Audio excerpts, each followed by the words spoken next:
Twelfth का एक chapter है डिफरेंशियल इक्वेशन और उसके जो क्वेश्चन है ये जो क्वेश्चन है आपको गिवन है जेई में पूछा गया क्वेश्चन है। अब इस क्वेश्चन को सॉल्व करने के लिए कि आपको किस तरह से सॉल्व करना चाहिए, तो देखो ये डिफरेंशियल इक्वेशन जो चैप्टर है पहले इसको समझो आप। अगर इस चैप्टर को समझोगे तो यहाँ पर आपको पता चलेगा कि इसको सॉल्व करने के लिए आपको इंटीग्रेशन बहुत अच्छे से आना चाहिए। अगर आपको इंटीग्रेशन अच्छे से आता है तो मतलब डिफरेंशियल इक्वेशन सॉल्व करना one of the easiest job है। अब इसमें क्या होता है कि इसका जो मेथड है बहुत लिमिटेड मेथड है, जनरली 3 मेथड होता है इसके अंदर जिसको हम लोग यूज करके डिफरेंशियल इक्वेशन सॉल्व करते हैं।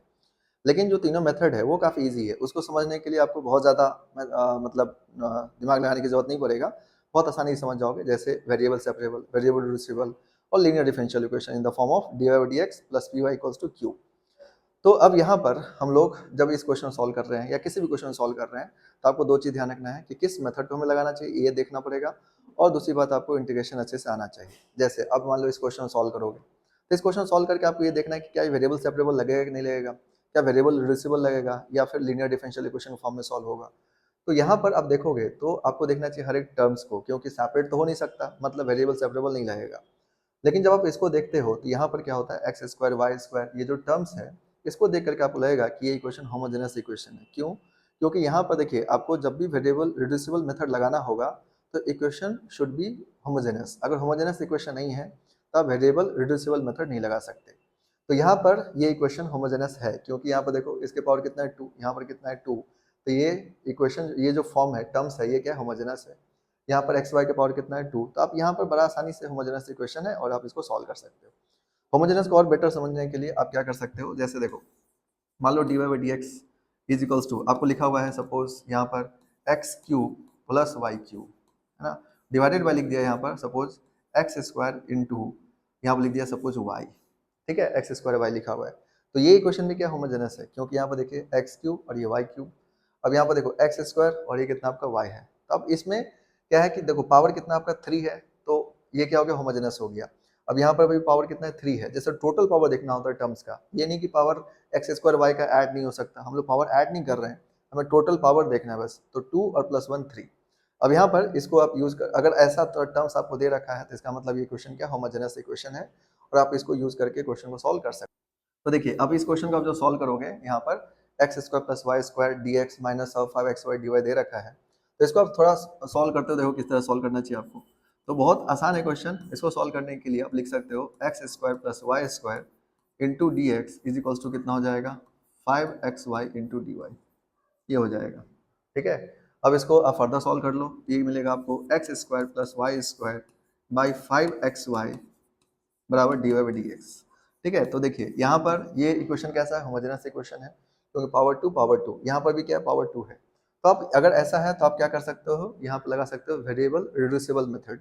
तो देखिए वेरिएबल रिड्यूसिबल मेथड के अकॉर्डिंग हम लोग करते क्या है, यहाँ पर लेते हैं let y equals to V X. यहाँ पर ध्यान रखना y equals to V X, और जब लिखते हो आप यहाँ पे v वेरिएबल है, v कांस्टेंट नहीं है। मतलब आपको ये बात ध्यान रखना चाहिए कि v वेरिएबल है। तो v जब वेरिएबल है इसका मतलब हम लोग इसको डिफरेंशिएट करेंगे तो क्या करेंगे, यहाँ पर ये प्रोडक्ट रूल लगाना पड़ेगा। तो जब आप इसको सॉल्व करोगे तो हो जाएगा D Y by D X is equals to V plus X D Y by D X, क्योंकि x का डिफरेंशिएशन 1 हो गया तो v into one plus X into D Y by D x.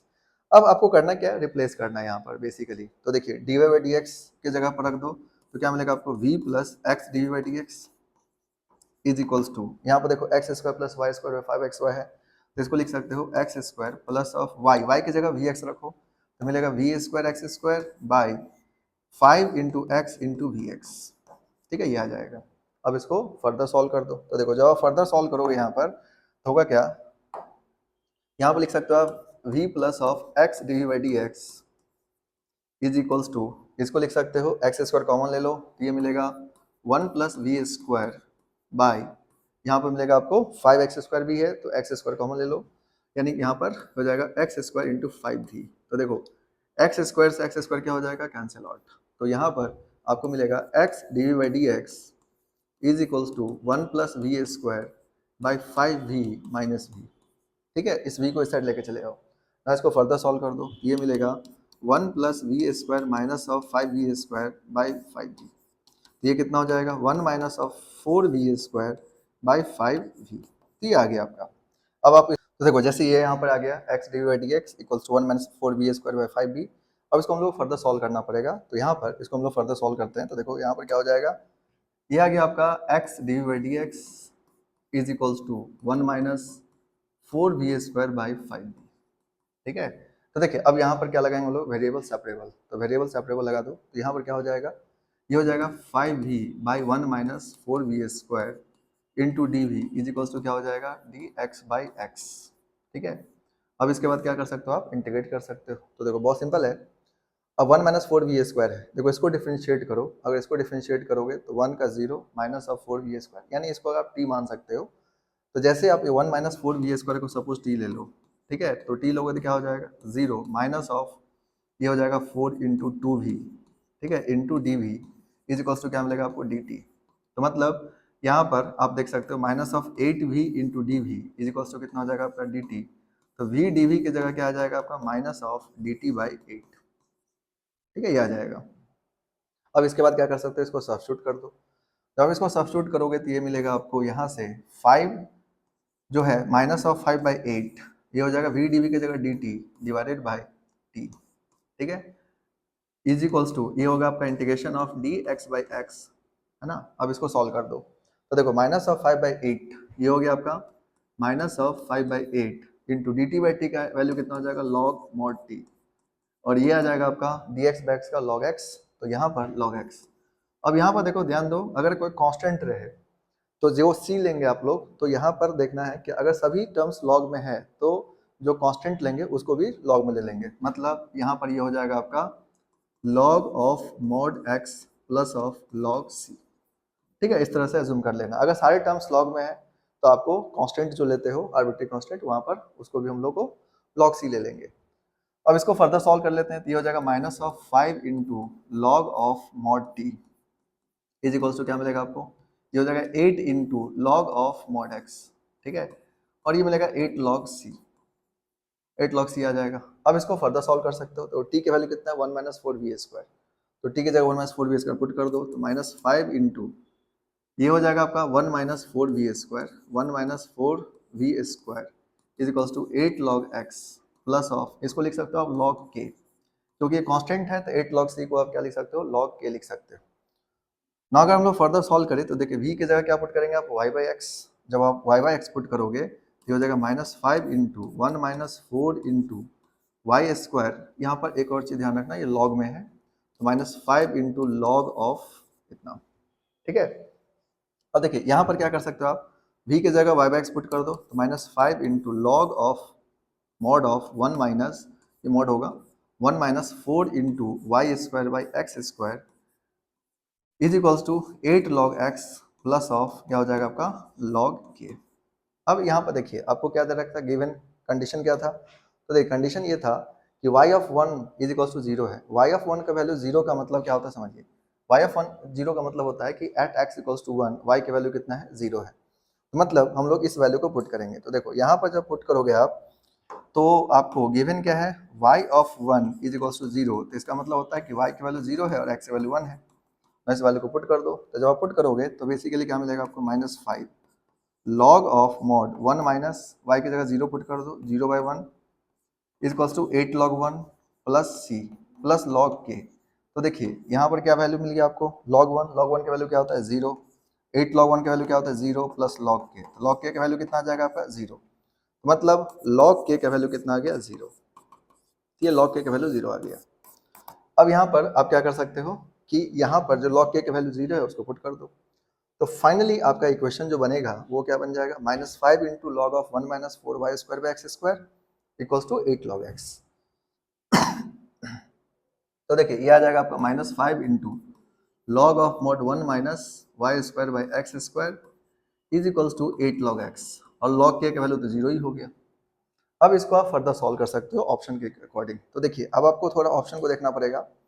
जैसे इसमें देखो जो x² माइनस 4y² इसके पावर 5 है, तो इसके अकॉर्डिंग आपको जाना पड़ेगा थोड़ा सा सॉल्व करने के लिए, उसके बाद ही आपका आंसर आएगा। तो आप क्या कर सकते हो यहाँ पर, इसको फर्दर जब सॉल्व करोगे तो ये हो जाएगा माइनस 5, ये हो जाएगा लॉग ऑफ मॉड ऑफ, ये हो जाएगा आपका कितना 1 माइनस वाई, इसको लिख सकते हो आप x² minus y²/x² is equals to, ये हो जाएगा 8 log x। ठीक है, तो देखिए इसको आप -5 लिखोगे तो ये कितना हो जाएगा, तो हो जाएगा log of mod X square minus Y square by X square के पावर कितना हो जाएगा 5। ठीक है, -5 है तो क्या हो जाएगा 5 इज इक्वल्स टू, यानी -5 हो जाएगा, इज इक्वल्स टू कितना हो जाएगा log ऑफ एक्स की पावर 8। अब आप log दोनों साइड से एलिमिनेट कर सकते हो, लेकिन -5 है इसको रेसिप्रोकल कर दोगे तो माइनस हट जाएगा, यानी ये हो जाएगा X square by X square minus Y square के पावर कितना हो जाएगा 5 इज इक्वल्स टू, ये हो जाएगा आपका एक्स के पावर 8। नाउ इसको फर्दर सॉल्व कर लो, तो देखो ये आ जाएगा आपका एक्स के power 10 by mod of X square minus Y square के power 5 is equals to X के पावर 8। अब यहाँ पर देखो इसको डिवाइड कर दो तो एक्स के पावर 10, यानी यहाँ पर कैंसिल कर सकते हो एक्स के पावर 8 से, तो ये 2 बच जाएगा, तो X square is equals to आ जाएगा आपका mod of X square minus Y square के पावर 5। मतलब आपका फाइनल आंसर कितना हो गया, mod of X square minus Y square के power 5 is equals to X square. तो ये आपका फाइनल आंसर हो जाएगा और इस तरह से आप इसको सॉल्व कर सकते हो। तो देखो यहाँ पर क्या है कि जब आप ध्यान से देखो इस क्वेश्चन को तो इसमें हुआ क्या, इस क्वेश्चन में मेथड तो बहुत आसान था लगाना डिफरेंशियल इक्वेशन का, लेकिन जो मेन था वो क्या था, इंटीग्रेशन। तो आपको अगर डिफरेंशियल इक्वेशंस को स्ट्रॉन्ग करना है तो आपका इंटीग्रेशन बहुत स्ट्रॉन्ग होना चाहिए। अगर आपका इंटीग्रेशन स्ट्रॉन्ग है तो इसके क्वेश्चंस को बनाना बहुत आसान काम है, मतलब कोई ज़्यादा हेक्टिक नहीं है, आप बड़ा आसानी से इसको सॉल्व कर सकते हो। तो यहाँ पर हम लोग देख लेते हैं इसके options, X square minus Y square power 5। तो यहाँ पर देखो अगर ऑप्शन को देखोगे तो यहाँ पर उसके अकॉर्डिंग आप देख सकते हो कौन सा ऑप्शन होगा। पहला ऑप्शन लग रहा है, इसमें 1 मिनट रुक जाओ, यहाँ पर आपको